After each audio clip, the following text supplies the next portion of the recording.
Мұрагерлік істерге келетін болсақ, жақын туысқандарымыз қайтыс болып жатады. Әкеміз, шешеміз, бауырларымыз, оның артында мүлік қалып жатады. Оның тағдырын анықтау керек болады, яғни мүліктің құқықтық тағдырын. Осыған байланысты мұрагерлер арасында тіпті дауда туындауы мүмкін. Біздің Заңзангар компаниясы 2009 жылдан бері осы мұрагерлер арасында түрлі келіссөздер жүргізіп, түрлі шиеленіскен даулардың шешіп, жаңа практикалар қалыптастырып келе жатыр. Нотариат саласында, сот саласында.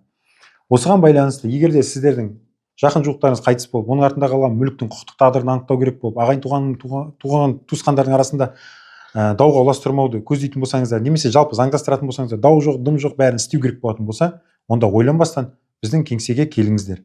Біздің кеңсеміз әйтеке би мен желтоқсанның қиылысында, сол жерде Теки Бауыржан, Дәулет деген, мен Талип Дәулет деген нағашыларым бар, ағаларым, жақсы мамандар. Солар сіздердің жұмыстарыңызды жүргізеді.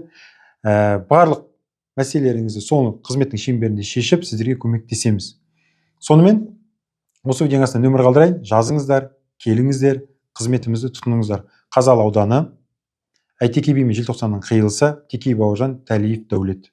Ал Қызылорда бойынша Нұртуған, ол 3-ші гимназияға қарама қарсы Обувной фабриканың бұрынғы ғимаратында 2-ші қабатында орналасқан. Сонда келсеңіздер болады. Қызылорда облысы бойынша біз мұрагерлік істерін жүргіземіз. Қазалы, Қызылорда облысы бойынша.